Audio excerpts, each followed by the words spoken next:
Mr. Marcus Bennett. According to the Founding Heritage Clause of 1847, this property now falls under the ownership of the Pine Ridge Homeowners Association. You have 72 hours to vacate. Victoria Ashworth, the HOA president, delivered the words with icy satisfaction as she stood in my doorway. Her steel gray eyes glimmered with triumph while her manicured hand clutched a heavy legal document. Just behind her, 3 large men in dark suits waited silently, their stance unmistakably the kind of posture that said they were there to enforce, not negotiate. What Victoria and her hired muscle could never have guessed was that inside the weathered beams of this forgotten cabin rested something far more valuable than the land itself. Concealed within its timber bones was a hidden signature that had slept undisturbed for nearly 175 years. My name is Marcus Bennett. At 42 years old, I believed I had already witnessed every possible form of 19th century craftsmanship. 15 years spent as a wood restoration specialist for Boston's most esteemed museums had sharpened my eye the way a sommelier discerns fine wine. I could recognize rare timber and hidden artistry at a glance. When I left the bustle of city life in search of peace in rural New Hampshire,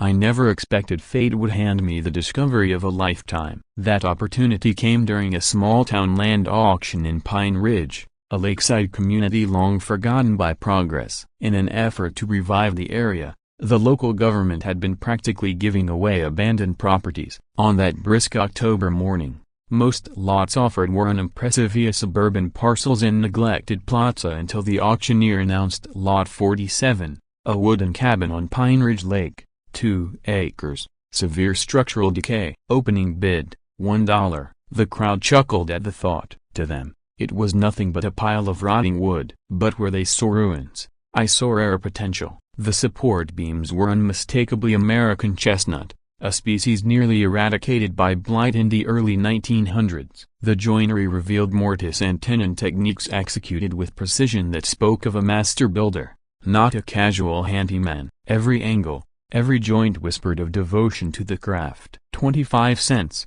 I called out, silencing the laughter around me. The auctioneer reminded me the minimum was $1. I calmly explained that under New Hampshire law, if no competing bid appeared within 60 seconds, the opening bidder could claim the lot at any price above $0. The room went still. A full minute passed, and when the gavel struck, the property was mania for the cost of a gumball. The next morning, I visited my prize with the dual mindset of a treasure hunter and a forensic investigator. The cabin stood 50 yards from the lake's edge, propped almost magically by leaning pines and overgrowth. Though time had scarred its exterior, the framework remained astonishingly sound. Vertical posts showed little settling, horizontal beams held strong, and the geometry of its construction revealed knowledge far beyond ordinary rural builders of the 1800s. Each element was deliberate, every cut, every peg placed with mathematical logic as if following detailed blueprints. I grew more convinced this was not just a cabin but a hidden chapter of architectural history. I began documenting each detail,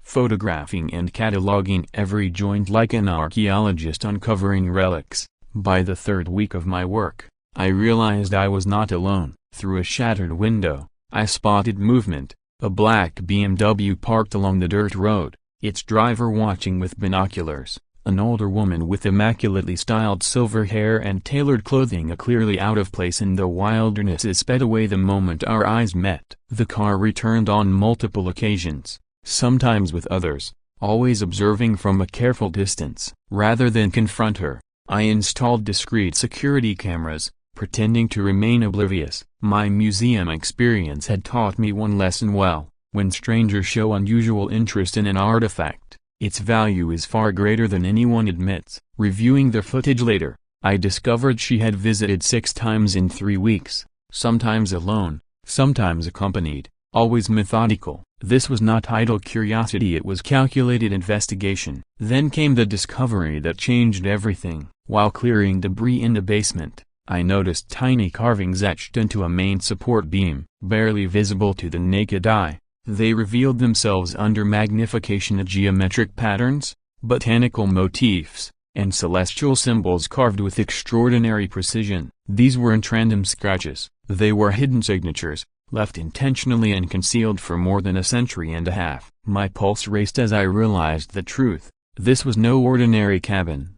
Over the next 3 days, I uncovered more. What I had thought was a single mark turned out to be part of a vast system spanning the entire structure. 47 unique symbols hidden at joint connections only visible when the wood was partially disassembled. Celtic knots, Masonic emblems, astronomical alignments, each one a miniature masterpiece, crafted with surgical accuracy. This was not just construction, it was art. The cabin itself was a coded message, a secret language carved into its very bones. Instead of immediately alerting experts, I chose to control the narrative. In the world of museums, I had learned that knowledge itself is power, but the ability to shape that knowledge is absolute power. I launched an Instagram account under the name Wood Detective NH, sharing carefully chosen images of my restoration process. I revealed just enough to spark intrigue among woodworking enthusiasts and history lovers without exposing the deeper truth. Within days,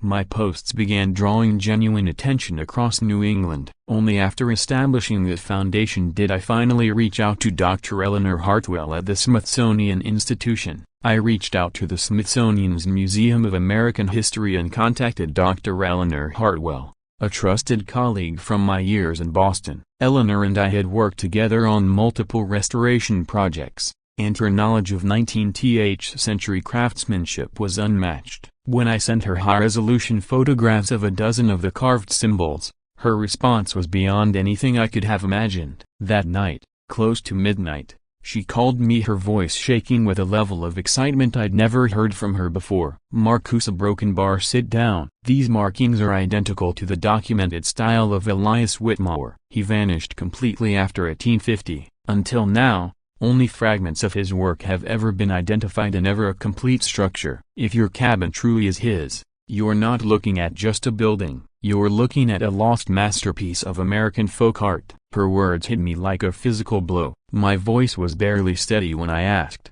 "What kind of value are we talking about?" "Marcus," she said carefully, 3 years ago, a single Whitmore chair sold at Sotheby's for $400,000. An entire structure on this scale, with this level of detail, it could easily be worth millions, real millions. I sat in stunned silence, staring at the rough cabin walls that suddenly felt transformed. What I had thought was a simple shelter now revealed itself as priceless art, hidden in plain sight. My 25-cent investment was beginning to look like the deal of the century, but with that realization came another. Something of this magnitude would draw dangerous levels of attention. I decided to control the story before others could. The following morning, I stopped at Pine Ridge's only coffee shop, called my lawyer friend Jake Morrison in Boston, and made sure to speak loudly enough for nearby patrons to overhear. I casually dropped references to Smithsonian experts and potential museum interest without revealing specifics. By afternoon,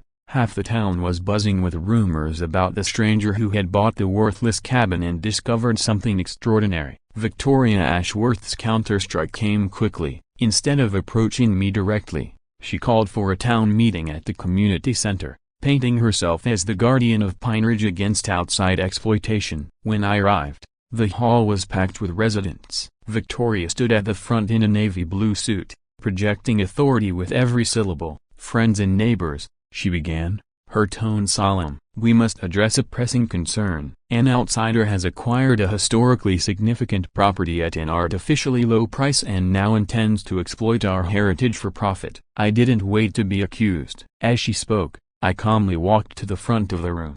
"Excuse me," I said. "I'm Marcus Bennett, the so-called outsider you've been warned about." The crowd hushed as I continued, my voice steady. "I want you to know I'm not here to exploit anything. What I've discovered isn't just a cabina, it may be the lost work of Elias Whitmore, one of America's greatest folk artisans. This isn't mine alone, it belongs to history, to all of us. My goal is to work with historians and preservationists to ensure Pine Ridge gains recognition for its cultural significance. This could put our town on the map for education and tourism." The mood shifted instantly. The suspicion Victoria had cultivated began melting into curiosity and excitement. I could see her composure crack, though she maintained her smile. She realized her plan had backfired. Afterward, Residents crowded around me with questions and encouragement, but one woman waited patiently until the others dispersed. Elderly, with silver hair and sharp, intelligent eyes, she finally stepped forward. "Mr. Bennett, I'm Eleanor Hartwell, a retired town librarian. For 55 years, I've been collecting Pine Ridge's history. There are things you need to understand about that cabin, a broken bar, and about the Ashworth family. Will you meet me privately?" Something in her tone told me she held keys to a larger mystery. We arranged to meet at the library the next morning. Across the parking lot, I noticed Victoria watching us, her expression unreadable but her attention fixed entirely on the exchange. The game was growing more complicated. That night, reviewing my security footage, I saw that Victoria had arrived at the meeting early, conferring privately with several townspeople before it began. Her speech wasn't spontaneous, it had been rehearsed, coordinated. This wasn't simple community activism, it was strategy. The following morning, Eleanor led me past the main floor of the library and down a narrow staircase to the archives. The basement was climate-controlled, filled with filing cabinets,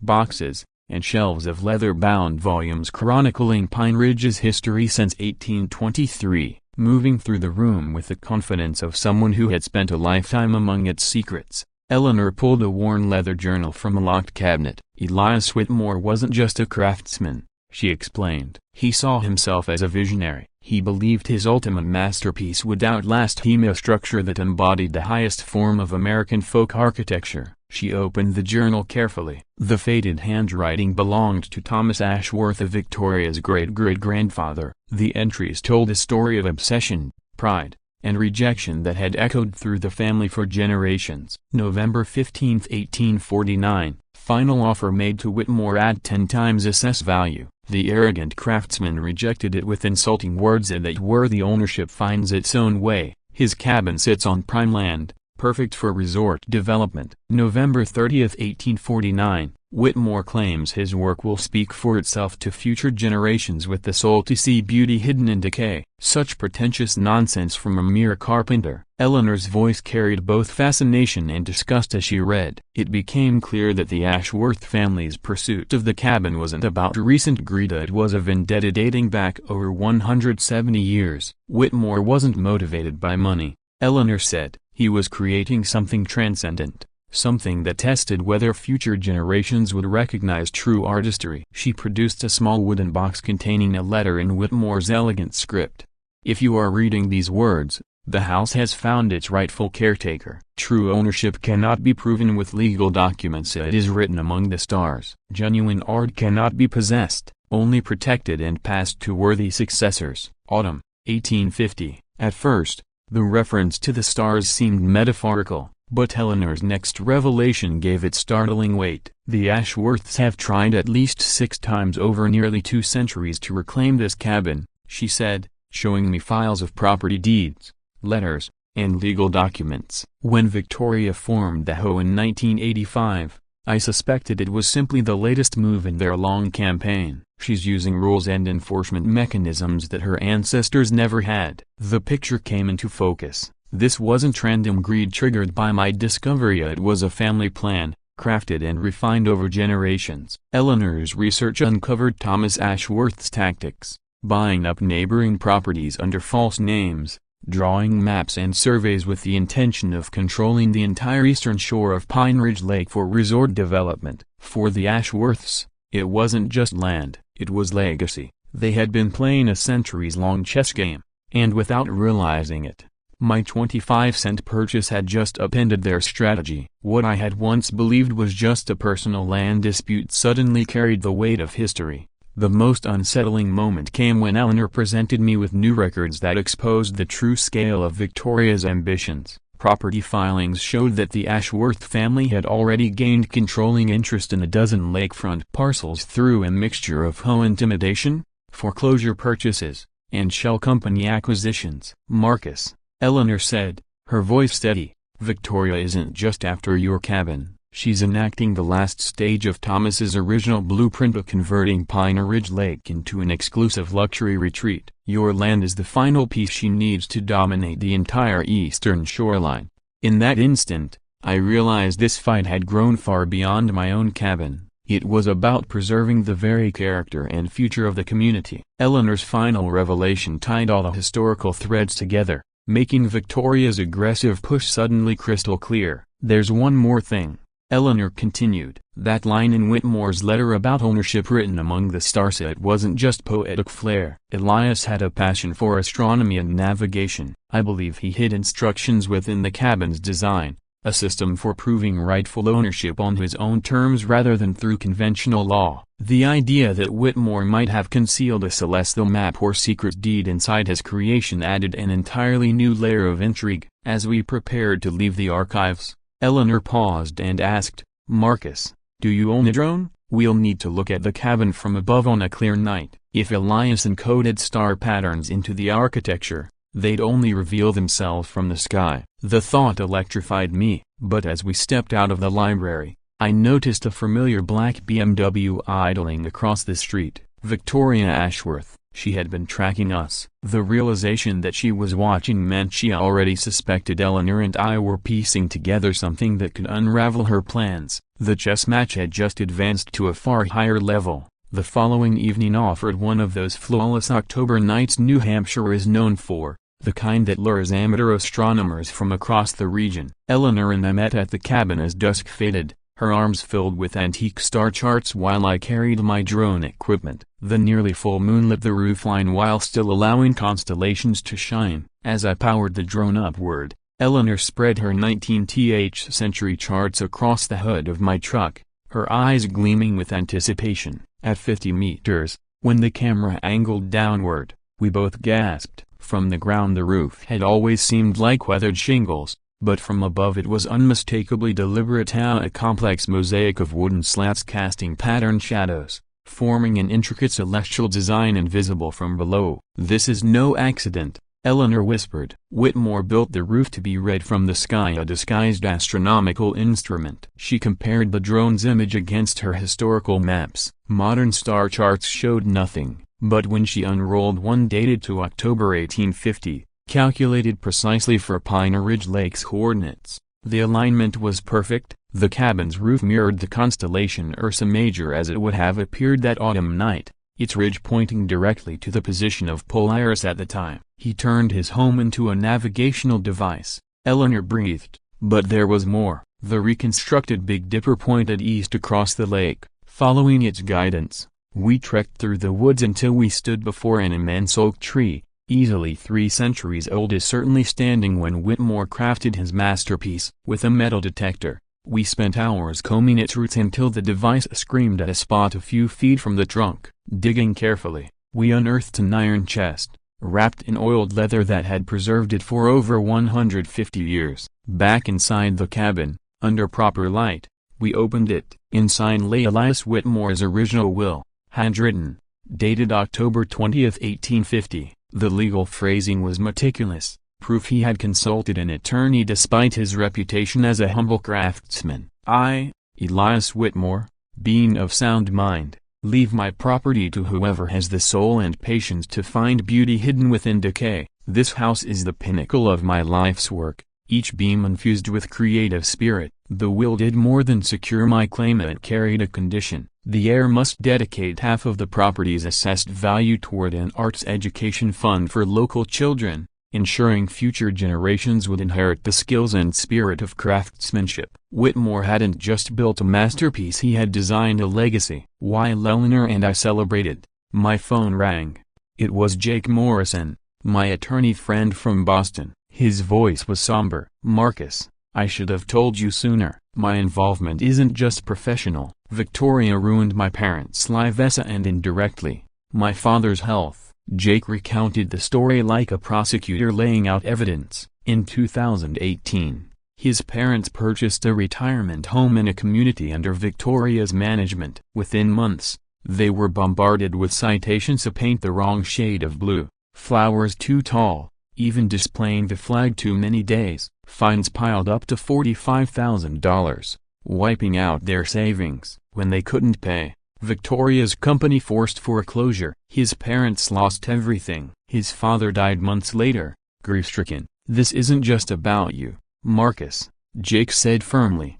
I've tracked over 20 similar cases in the past 5 years of families, retirees, young couples systematically stripped of their homes. Victoria preys on those who can't fight back. But you have Whitmore's will, the records, the resources. Together, we can stop her. The fight had suddenly become more than personal, it was moral. But it also meant Victoria would resist with everything she had. As if summoned, headlights swept across my driveway. Victoria Ashworth emerged from her car, moving with practiced confidence. She approached with that cold, rehearsed smile. "Mr. Bennett," she said evenly, "we should discuss your situation before it becomes unnecessarily complicated." The timing revealed everything as she had been monitoring us closely. Her words carried the quiet menace of a final warning. "I hear you've been conducting a broken bar archaeological work this evening," she added, her tone unnervingly calm. Instead of reacting, I forced a cordial smile. "I am always happy to share historical discoveries with community members. Eleanor and I have found extraordinary evidence of Whitmore's genius." Her response made it clear she had already prepared her legal arsenal. Victoria leaned across the polished oak table, her lawyers fanning out behind her, and delivered her opening strike. "The Heritage Clause of 1847, she declared, grants our association clear jurisdiction over any property deemed to hold cultural significance." She laid out a thick portfolio of papers professionally prepared, annotated with legal citations, and backed by expert testimony. This wasn't the work of a meddling HOA looking for leverage. It was the calculated execution of a costly legal strategy, crafted with precision and funded by deep pockets. The next morning, my phone rang. Jake Morrison's voice carried a barely contained excitement. "Marcus, I've found a crack in their armor." He explained that the Heritage Clause was genuine, written into the original Pine Ridge Charter of 1847. But here was the fatal flaw. The clause belonged to the old Pine Ridge Community Government, an entity that ceased to exist in 1923. The modern HOA, created in 1985, had no legal lineage connecting it to that government. "They're a private corporation," Jake said, his voice sharp. "They can't wield 19th-century powers any more than a chess club could." Victoria has been bluffing with intimidation and pseudo-legal theatrics, counting on fear and expense to keep people from pushing back. The revelation shifted the entire battle. Victoria was no longer a formidable legal titan but a master manipulator whose empire thrived only as long as no one dared challenge her claims in court. While Jake dismantled the legal scaffolding propping up Victoria's authority, I turned to the court of public opinion. I refused to let her control the narrative. That evening, I went live on Instagram and Facebook, seated inside Whitmore's cabin with his signature carvings framed behind me. "Tomorrow," I told the camera, "a court will decide the fate of a $10 million masterpiece of American craftsmanship. And I need you to know the truth. A corrupt HOA is attempting to seize it under fraudulent claims." The broadcast spread like wildfire. Within hours, more than 50,000 viewers had tuned in. Comments flooded in from woodworking communities, historians, legal watchdogs, and advocates for homeowners' rights. Local stations reached out for interviews, regional papers requested exclusives, and soon hashtags like #SaveTheWhitmore and #HoCorruption were trending. What began as a personal property dispute had erupted into a regional controversy with national implications for both historical preservation and HOA accountability. But Eleanor wasn't finished yet. That night, she called with urgency in her voice. "Marcus, you need to come over. I've cracked Thomas Ashworth's cipher." Her hands trembled as she held up the faded journal, its final pages finally laid bare. The entries, written in October of 1850, exposed the full breadth of Ashworth's ambition. The entire shoreline, Eleanor read, shall belong to our family within a century. Through patient acquisitions, legal maneuvers, and unsuspecting intermediaries, the district shall be transformed into a retreat for the elite. Wealth will ensure our dynasty stands among New England's most powerful. Compared to this vision, Victoria's scheme was a pale shadow. Yet the plan was unmistakably the Samia. The Whitmore cabin had always been the final piece, and the Ashworths had always intended to remove obstacles by outlasting or overpowering them. When news of the decoded journal spread through Pine Ridge, the community's mood shifted overnight. Neighbors who once backed Victoria's rhetoric began to realize they'd been pawns in a generational scheme. Homeowners who had been bled dry by fines and levies now saw the truth that they weren't supporting heritage, they were funding a private empire. Outrage ignited. What Victoria called preservation was revealed as a 175-year-old blueprint for domination. Her counterattack came swiftly. Flyers appeared on doorsteps, accusing me of fabricating documents for profit. Business owners received anonymous warnings that working with me could cost them contracts. Late-night phone calls from blocked numbers carried chilling messages. "Bennett, you're in over your head. The Ashworths have been here 6 generations. Outsiders don't win against us. Walk away while you still can." The intimidation campaign was relentless, orchestrated like a corporate crisis strategy. But instead of weakening my resolve, it only reinforced the stakes. By the eve of the hearing, our side was fully armed. Jake had assembled a case that not only refuted the HOA's authority but laid bare its fraudulent history. Eleanor arrived with decades of documentation packed neatly into her rolling suitcase. I carried Whitmore's will, photographs of all 47 signatures, the drone footage of the astronomical roof design, and a polished presentation that would either vindicate me or prove I was nothing more than a dreamer. The morning of the hearing was crisp and sharp.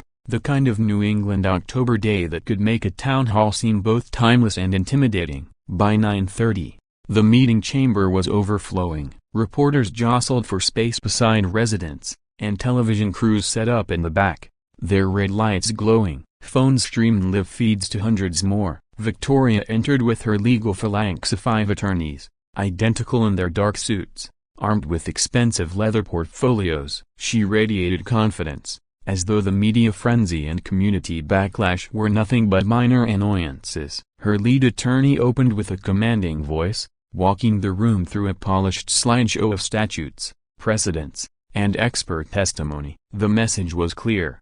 Whitmore's cabin was undeniably historic, and therefore, under the Heritage Clause, belonged in the stewardship of the community. For nearly an hour, the case unfolded like clockwork, a compelling, logical, and intimidating in its thoroughness. Even I felt a shadow of doubt as several residents nodded along, swayed by the argument that shared history should mean shared ownership. But then Jake stood. His voice was calm, deliberate, cutting through the air like a scalpel. "Ladies and gentlemen," he began, "what you've just heard is persuasive but entirely misplaced. The Pine Ridge HOA has no legal standing to invoke the 1847 clause. None whatsoever." He explained the truth with devastating simplicity. The clause belonged to a government that no longer existed, dissolved nearly a century ago. The HOA was a private corporation born in 1985, with no authority beyond what its members granted it. They have been attempting to seize Mr. Bennett's property under powers they do not and have never possessed. He backed the argument with municipal records,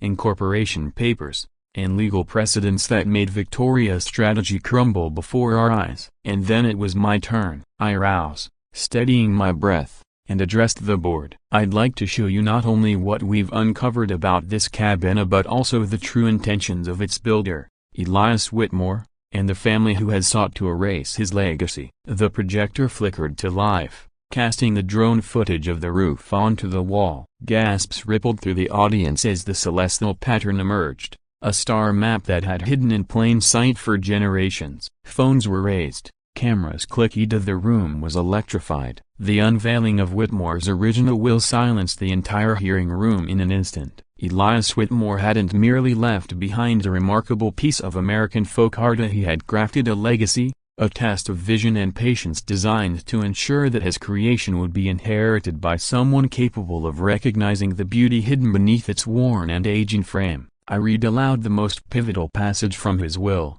"This property shall belong to whomever demonstrates the spirit and dedication to uncover the artistry within these modest walls, provided that half its appraised worth is used to establish an educational fund granting future generations access to artistic training and inspiration." The revelation shifted the entire moral weight of the hearing. Whitmore's masterpiece was never meant to enrich a single person or family, it was intended to serve the community. But the most damning moment came when I introduced Eleanor's translation of Thomas Ashworth's decoded journals. Those entries revealed the truth. The Ashworth family's interest in the property had nothing to do with heritage or preservation. For nearly 2 centuries, they had pursued a strategy to seize Pine Ridge Lake's eastern shoreline for an exclusive resort, erasing the community they claimed to protect. I read Thomas Ashworth's own words describing his dream of transforming Pine Ridge into a retreat for the wealthy, with local residents pushed aside or forced into service roles in a luxury economy. The room buzzed with anger. Victoria sat stoic, but her lawyers whispered urgently among themselves as the carefully built facade of their case collapsed under hard historical evidence. The contrast was undeniable. Whitmore's vision promised shared cultural benefit, while the Ashworths had long pursued private gain. Even some of Victoria's allies began to waver, questioning whose interests were truly being defended. Then came Jake's evidence. He laid out records of how Victoria had systematically weaponized HOA authority to drive families from their homes with escalating fines, threats, and foreclosures. Over the last 5 years alone, 23 families had been displaced through the same tactics being used against me. This wasn't about preservation, it was about theft, disguised as regulation. Jake presented testimony from victims, financial documents showing foreclosed homes sold to Ashworth allies, and a chilling pattern of organized exploitation masked as civic duty. Victoria finally rose to speak, but the commanding force she once carried was gone. Everything you've heard is an orchestrated attack on legitimate community leadership by an outsider who refuses to follow rules, she declared, her voice straining for authority. She invoked her family's 6 generations of service, dismissing the evidence as conspiracies and fabrications. But the more she spoke, the more desperate she sounded. The board's ruling was swift and unanimous. The HOA's claim under the Heritage Preservation Clause was rejected. My ownership of the cabin was affirmed as legitimate, and the board called for state-level investigation into the HOA's questionable practices. The room erupted in applause as the verdict was read. My rights were upheld, but the sense of victory was tempered by the knowledge that Victoria had yet to face true accountability. As people filed out, Victoria approached me. Her expression was one of seething fury, edged with fear I had never seen in her before. "This isn't over, Bennett," she hissed, low enough for only Eleanor, Jake, and me to hear. "The Ashworth family has invested too much in Pine Ridge to be stopped by one hearing in some dusty papers. You don't even know what you're really up against." Her veiled threat carried a weight that suggested she was prepared to abandon legal tactics entirely, opening the door to something darker. Her words proved prophetic. Within days, the New Hampshire Attorney General's office launched an investigation into her management practices, soon joined by federal inquiries into widespread fraud and racketeering. The families Jake had identified came forward with even more evidence, broadening the case beyond my cabin to years of systemic abuse. Victoria's downfall arrived one frosty November morning when FBI agents arrested her while she attempted to transfer funds to offshore accounts. That reckless move only added money laundering charges to the long list she already faced. The raid uncovered extensive proof of a sophisticated scheme targeting vulnerable homeowners across 3 counties, exploiting HOA rules as a smokescreen for legalized theft. When the full extent of her enterprise was revealed, it drew national media coverage, congressional hearings, and sweeping calls for HOA reform that would eventually reshape homeowner protections across the country. Justice was finally coming for her victims. At the same time, the Smithsonian's team finished their evaluation of Whitmore's work. The cabin, they declared, was worth $12 million, one of the most significant folk art discoveries of the 19th century. Museums competed for the chance to display its pieces. Preservation groups made offers for permanent acquisition, but I had a different path in mind. Following Whitmore's instructions, I created the Elias Whitmore Arts Education Foundation, funding it with exactly half the appraised value, $6 million. The foundation now provides scholarships for local youth, supports workshops in woodworking and traditional crafts, and ensures Whitmore's legacy serves not only as art but as a living source of inspiration for the very community he intended to uplift. The foundation expanded into a cultural hub that taught young people to value the artistry and craftsmanship of handmade work. Among the first students to receive scholarships was Emma Patterson, a 12-year-old whose grandfather had lost his home in one of Victoria's ruthless foreclosures. Her gift for wood carving evoked the same spirit Elias Whitmore had left hidden within his secret signatures. Meanwhile, Jake Morrison turned his courtroom triumph into a mission. With his rising reputation, he opened a practice focused solely on defending homeowners and launched the Pine Ridge Legal Defense Network, an organization offering free legal aid to families caught in the grip of predatory HOA boards. His diligent documentation of HOA corruption not only helped countless victims across New England but also played a crucial role in shaping laws that now demand transparency from association boards and restrict their power to levy outrageous penalties. My father would have been proud knowing his sacrifice helped shield others from the kind of harassment he endured. At the foundation's opening ceremony, Jake confided in me, his words filled with both pride and the lingering sorrow that fueled his pursuit of justice. Eleanor Hardwell devoted her share of the settlement to digitizing the complete history of Pine Ridge, launching the Eleanor Hardwell Digital History Project. Her efforts preserved the town's archival treasures and made them accessible worldwide, setting an example for other small communities seeking to protect their heritage. From Thomas Ashworth's encrypted journal pages, Eleanor co-authored a book exposing the long-term environmental and social costs of unchecked development, revealing how greed can erode communities across generations. The cabin itself was recognized as a National Historic Landmark, the first private home ever honored for its status as a complete environmental artwork. I kept ownership but opened its doors to researchers, students, and artists who wanted to study Whitmore's seamless fusion of architecture, astronomy, and craftsmanship. Each year, the property now hosts a symposium on traditional building methods and offers retreats for artists eager to learn from historical innovation that balanced utility with beauty. The transformation of Pine Ridge Lake surpassed every expectation. Once stagnant, the town blossomed into a vibrant cultural destination. International attention drawn by the Whitmore discovery brought visitors interested in art, history, and traditional craftwork, revitalizing local businesses and providing jobs that gave young residents a reason to stay. Just as importantly, the battle against Victoria's corruption sparked lasting civic involvement, with townspeople actively engaging in meetings and holding officials accountable for preserving the character of their community. The most meaningful moment for me came during the foundation's first graduation ceremony. I watched Emma Patterson demonstrate the mordicin and joy she'd learned in our workshop. Her small, steady hands mirrored the care Whitmore had once poured into his hidden artistry, proving that his dream of passing down timeless skills was becoming reality. After finishing, Emma turned to me and said, "Mr. Bennett, I understand now why someone would spend years making something beautiful that might never be found. It's not about being seen, it's about knowing you created it as perfectly as you could." Standing in the cabin where everything had begun, surrounded by neighbors and students celebrating our shared heritage, I finally grasped the meaning behind Whitmore's mysterious words about ownership being written in the stars. He hadn't been referring to astronomy or treasure maps, but to our greater duty, to guard beauty, encourage creativity, and ensure that what we leave behind for future generations is more valuable than mere possessions. Ownership, I realized, is not about control but about stewardship, and not taking, but giving. Victoria Ashworth was sentenced to 8 years in federal prison and ordered to repay victims while funding community programs throughout New Hampshire. With her conviction, her family's century-long plan to dominate Pine Ridge Lake collapsed. The properties she had seized through fraudulent foreclosures were returned to rightful owners or converted into affordable housing for the town. Once a symbol of influence, the Ashworth name became a cautionary reminder of greed's corrosive power and the importance of vigilance against systemic abuse. 2 years after that first 25-cent bid,